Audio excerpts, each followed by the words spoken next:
China is big, the third largest nation in the world in fact. And this has long been the subject of international controversy, stretching well beyond the traditional core territories of the ethnic majority Han Chinese. The borders of the modern People's Republic of China encompass the homelands of peoples such as the Tibetans, Uyghurs, and southern Mongolians. These minority groups have for decades been engaged in a struggle to maintain their unique cultures, languages, and religious practices against government pressure to assimilate them into the Chinese mainstream. But how did the Tibetans, Uyghurs, and Mongolians become part of the Chinese state in the first place? If the 19th century was China's century of humiliation, then the 18th was China's century of imperial conquest. In the same era that the empires of Europe colonized their way through the Americas, the sons of heaven on the dragon throne were expanding the borders of the celestial empire further than they had ever gone, bringing the grasslands of Mongolia, the skybound monasteries of Tibet, and the oasis cities of East Turkestan under their rule.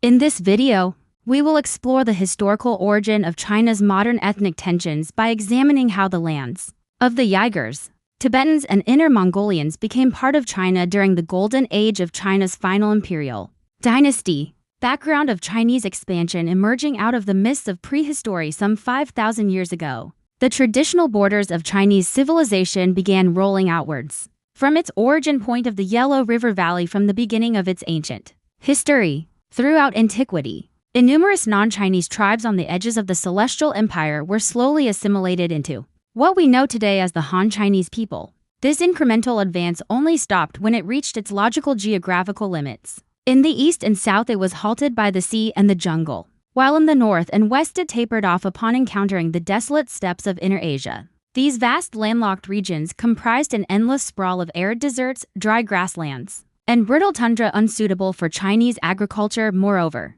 they were home to numerous tribes of mounted, warlike nomads who would play the role of China's traditional adversaries for millennia to come. For countless centuries, the central question of Chinese foreign policy centered around how to mitigate the incursions of those damned barbarians beyond the boundaries of civilization. This was primarily achieved through submission, diplomacy, or building very, very long walls which can be seen from space. The prospect of solving the nomad problem through military conquest was attempted several times. But trying to subjugate entire tribes of highly mobile horse people with no permanent cities to hold was as futile as catching wind in a net. And these efforts were rarely sustainable in the long term. Indeed, the Han Chinese were not good at conquering the northern nomads, but the northern nomads were good at conquering China. The most famous example of this was the Great Mongol Horde that obliterated the southern Song dynasty in the 13th century and founded the Yuan dynasty ruled by the descendants of Genghis Khan. The Mongol-ruled Yuan Empire was short-lived, deposed after less than a century by the native Han Chinese Ming dynasty, who, like their predecessors, preferred a generally defensive border policy. In summary, the emperors of China were historically unable to expand the administrative boundaries of the Middle Kingdom beyond the traditional agrarian homeland of the Han Chinese people in a lasting and sustainable way. This, however, would change with the rise of China's final imperial dynasty, the Great Qing. The Qing Dynasty. The origins of the Qing Dynasty lie with the Jurchens, a Northeast Asian people from beyond the Great Wall. Although they were not nomadic, the Jurchens shared many traits with their Mongol neighbors, particularly a robust martial culture that emphasized prowess in horseback archery. In the year 1616, the great warlord Narachi of the Azan-Juoro clan consolidated the Jurchen tribes under his banner, after which the entire people were given a new name, the Mongols. Meanwhile, the Ming dynasty collapsed, buckling under the weight of plague, famine, and a massive peasant uprising. The Mongols seized upon this tumult, riding south and conquering all in their path. Beijing fell in 1644, and the rest of the Celestial Empire was subjugated in the ensuing decades. So it was that the Mongols became the masters of China, a privileged minority ruling over a Han Chinese population which vastly outnumbered them. Yet it was not only the Han Chinese whom the Mongols came to rule over, but the Mongols, Uyghurs, Tibetans, and countless other peoples of Inner Asia as well. By the beginning of the 19th century, the king presided over a continental empire that was nearly 3 times larger than the domain of the Ming, an over 13 million square kilometer behemoth that expanded beyond the densely populated core of Chinese civilization into lands where camels traversed the lonely deserts between oasis cities, where herds of wild steppe ponies galloped across endless grasslands, and woolly yaks grazed in the shadow of towering monasteries nestled into high snow-capped mountains. The answer to why the Qing dynasty deviated from its predecessors to pursue a policy of vigorous land expansion was simple: those damned Mongols. Like every dynasty before it, the Qing dynasty contended with the serious threat of nomads along its frontiers. By the 17th century, the Great Mongol Empire was a thing of the past. But Inner Asia was still home to many smaller Mongol tribal confederations. These included the Chahar Mongols, who inhabited southern Mongolia, the Khalkha Mongols, who inhabited northern Mongolia, and the Oirat Mongols, who inhabited the arid western grasslands of what are now the Chinese provinces of Xinjiang and Qinghai. Many of these groups dreamed of uniting all the Mongols under their banner and reviving the Great Qingicid Empire as such. They posed a serious threat to the security of the Qing's Chinese heartland, where older dynasties handled the nomadic threat through a policy of defensive containment. The Manchu emperors of Qing decided that the best defense was a good offense. To that end, they pursued an aggressive policy of unifying the Mongols under their rule. Inner and Outer Mongolia, the first phase in the Manchu subjugation of the Mongols, began before their conquest of China. During the 1620s, the tribes of southern Mongolia were being menaced by a Chahar Mongol chieftain named Ligdan Khan. Ligdan Khan dreamed voraciously of reunifying the great Eurasian empire of his ancestor Chinggis Khan, for which he reaped a bloody harvest through the grasslands of Inner Mongolia. His warmongering soon brought his growing alliance of Mongol tribes to the borders of Manchuria, drawing the recently unified Manchu people into a conflict against him for over a decade. Narachi and Hong Taiji fought a fierce war against Ligdan Khan, supported not only by their Manchu bannermen but by numerous new allies among the southern Mongols, who sought revenge upon Ligdan for his trespasses against them. By 1634, Hong Taiji had crushed Ligdan's forces, put the Khan to flight, and secured the fealty of southern Mongolia, whose tribes now recognized the Manchu emperor as their rightful sovereign. The second phase of war with the Mongols began during the time of Emperor Kangxi, as the longest reigning emperor in Chinese history consolidated the Manchu dynasty's control over a war-ravaged China. A powerful new Mongol regime rose in the west to challenge the authority of the Dragon Throne, located in what is now the northern half of Xinjiang province. The Zhenghe Khanate was a confederation of Oirat Mongols unified under the rule of the dynamic chieftain Galdan. Galdan's rule was legitimized in 1678 by the Dalai Lama of Tibet, who bestowed upon him the title of Bosho to Khan, meaning mandate-holding Khan. By the 17th century, most of the Mongol world had converted to Tibetan Buddhism. Consequently, a Mongol Khan endorsed by the spiritual leader of that religion was something like the equivalent to a medieval Christian ruler championed by the Pope as the Dalai Lama's chosen warrior. Galdan was put in a leading position to unite the Mongol people. Elevated by this endorsement, Galdan embarked on a spree of conquests, expanding the Zhenghe Khanate southwards into the Tarim Basin to conquer the Uyghur Muslims and their rich oasis cities. Then, in 1686, the Bosho to Khan launched a blistering invasion into the lands of the northern Khalkha Mongols, drawing him into a conflict with the Qing dynasty. For 10 grueling years, the Zhengers, Qing and their respective allies were deadlocked in a brutal war of attrition. But it would be the Kangxi emperor who triumphed, personally leading a military expedition in 1696 that drove Galdan back into his western domains, where he died a year later from causes unknown. With the Zhenger threat to the Khalkha Mongols ended, the tribes of northern Mongolia swore fealty to the Great Qing and were incorporated into the Chinese Empire. Like their southern Mongolian brethren had been 60 years earlier, how did the Qing beat the Mongols? It is here we will pause our forward march through history to answer a pressing question. Why, precisely, was the Qing dynasty so successful at defeating the Mongols, a people who in previous centuries had been practically unstoppable? For one thing, the Mongols were excellent horse archers and could fight like the Mongols did. The elite corps of the Manchu military were known as the Eight Banners, and were perhaps the most combat-effective soldiers in all of Asia. Additionally, the rise of the Qing coincided with the eastward expansion of another great power, the Tsardom of Russia, whose saber-wielding Cossacks were cutting a bloody swath through Siberia in their path to the Pacific Ocean. In centuries past, nomadic tribes who found themselves hard-pressed by China could simply pack up their yurts and withdraw northwards beyond the logistical limits of any Chinese army. Now, however, they found themselves blocked by the Russians in the north while pursued by Qing forces from the east and south. Despite these factors, it was not military might which played the leading role in the Qing Dynasty's pacification of Mongolia. But the diplomatic initiatives undertaken by the Qing bureaucracy to seamlessly integrate the Mongols into their growing empire. Like the Mongols, the Mongols were a northern people from beyond the Great Wall, and thus had centuries to familiarize themselves with the social complexities of Mongolian politics. The Eight Banners military corps were expanded early on to incorporate Mongol regiments, and a policy of intermarriage between Manchu and Mongol aristocrats created tight kinship bonds between the two peoples. Indeed, in every war the Qing Empire fought in Inner Asia, there were as many Mongols riding with them as there were riding against them.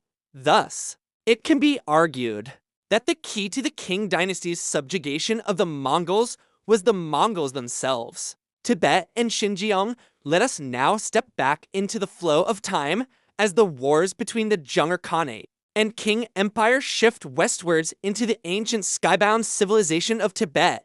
Since 1642, the towering Tibetan plateau had come under the domination of the Koshik Khanate, an Oirat Mongol polity based in what is now China's Qinghai province. However, the Koshikkins did not rule the land directly, entrusting the governorship of Tibet to the Dalai Lama, who headed a civil government called the Ganden Phadrong, out of the holy city of Lhasa. Despite being nominal vassals of the Koshikkins, the Dalai Lamas of Tibet quickly outgrew their protectors in importance, evolving into supremely influential kingmakers in the Mongol world.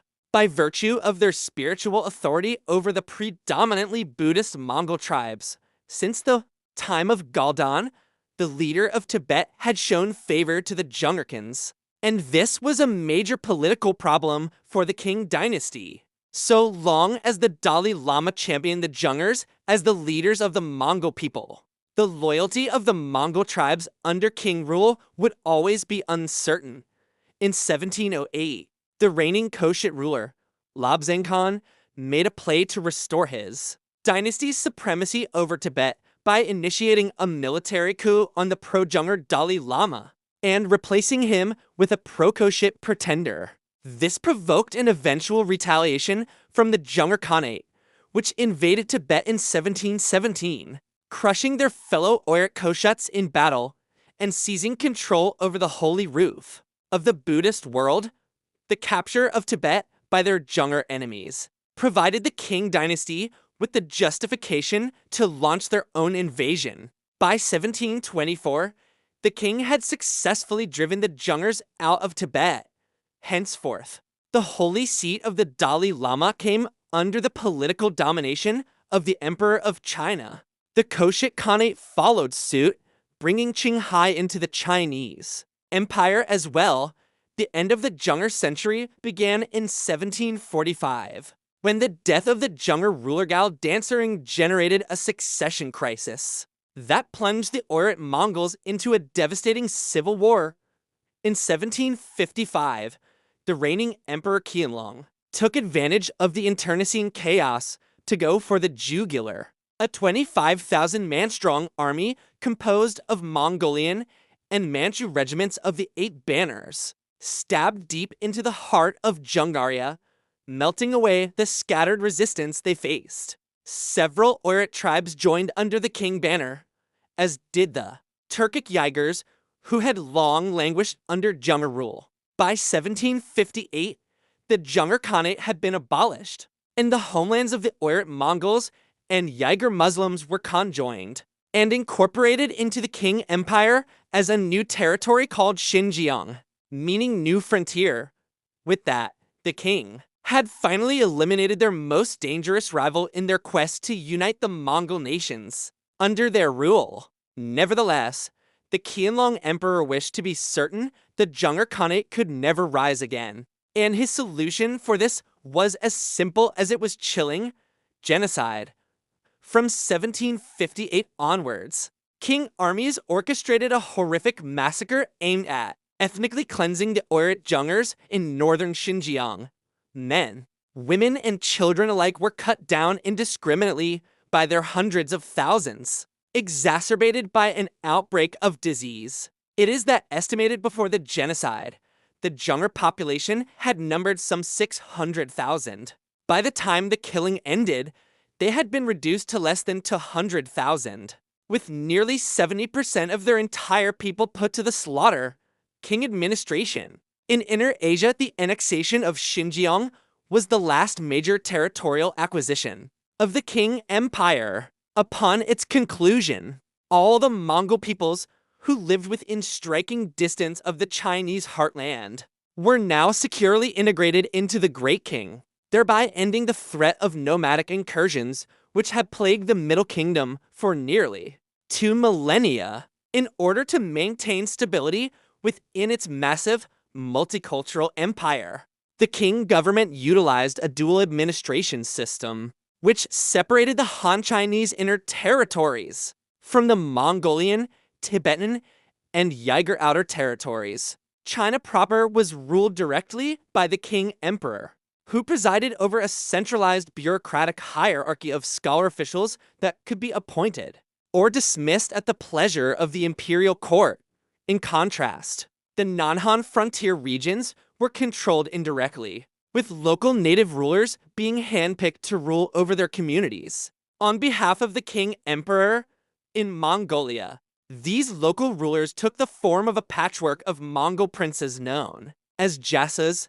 The Uyghur people, for their part, were administered by a caste of Islamic beys. In Tibet, the Dalai Lama remained in control, albeit now in charge of a new governing council reformed by Qing authorities. These vassal rulers were closely monitored by a government agency known as the Lifen Yuan, whose agents served as the direct liaison between the imperial court and its autonomous subjects. While previous Chinese dynasties had tried and failed to control the peoples beyond their frontier on Chinese terms, the Qing emperors understood the necessity of a more flexible approach, being themselves a non-Chinese people.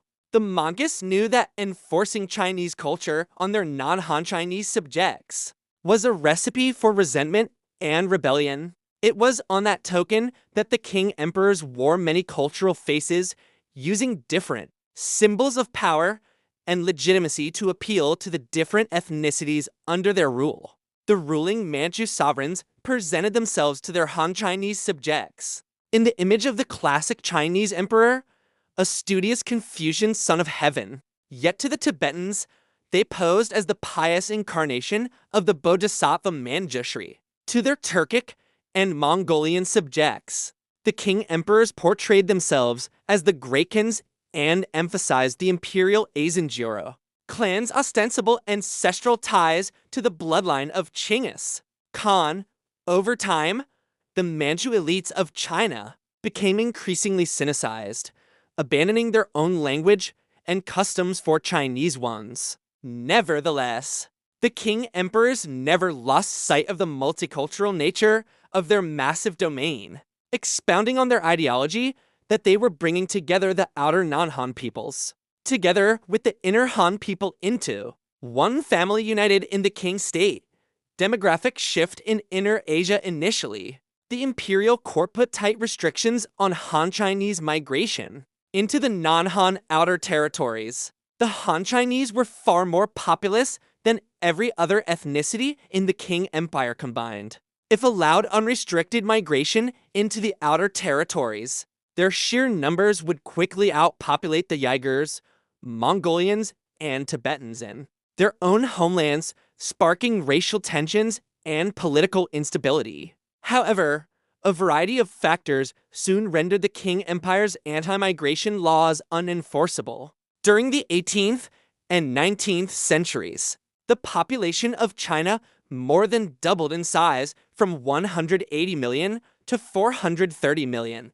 This exponential growth placed immense demographic pressure on the inner provinces of the Qing Empire, especially when floods or droughts struck the land, leaving the newly increased populations in the grips of a famine. It was due to these conditions that millions upon millions of Han Chinese began illegally migrating into regions like Manchuria, Inner Mongolia, and Xinjiang. absorbing these ethnically distinct territories into the empire's Han Chinese center of gravity. Indeed, by the beginning of the 20th century, the ancient homeland of the Manchu people was fully assimilated into Han China. The majority of its population was now Han Chinese, and the Mongols themselves had, after centuries of ruling over the Chinese, become indistinguishable from the Chinese in language and culture. The Mongolians and Uyghurs fared better at preserving their languages and traditions, but their homelands to have by the turn of the century come home to a sizable population of Han Chinese settlers. During the latter half of the 19th century, the Qing Dynasty had entered into a terminal decline, beset upon by innumerous socioeconomic woes and eaten alive by the great powers of Europe and Japan. The final imperial dynasty of China croaked its last breath in October of 1911, when the Xinhai Revolution ended the rule of the Manchu emperors and put in its place the Republic of China.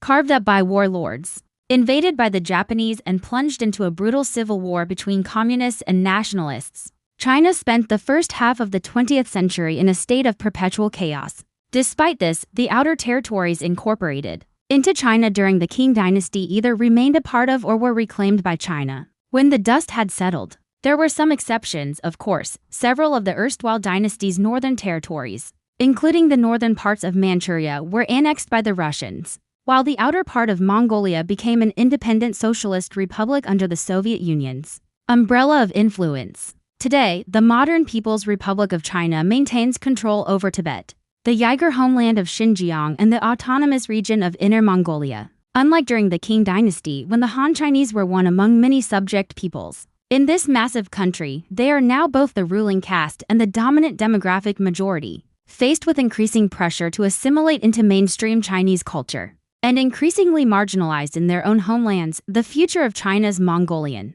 Turkic, and Tibetan minorities remain uncertain. Their future struggles a legacy of China's recent imperial past. More videos on the history of China are on the way, so make sure you are subscribed and have pressed the bell button to see it. Please consider liking, subscribing, commenting, and sharing. It helps immensely. Our patrons and YouTube members can watch more than 200 exclusive videos. Join their ranks via the link in the description or by pressing the join button under the video. To watch these weekly videos, learn about our schedule, get early access to our videos, access our private Discord, and much more. This is the History Vault channel.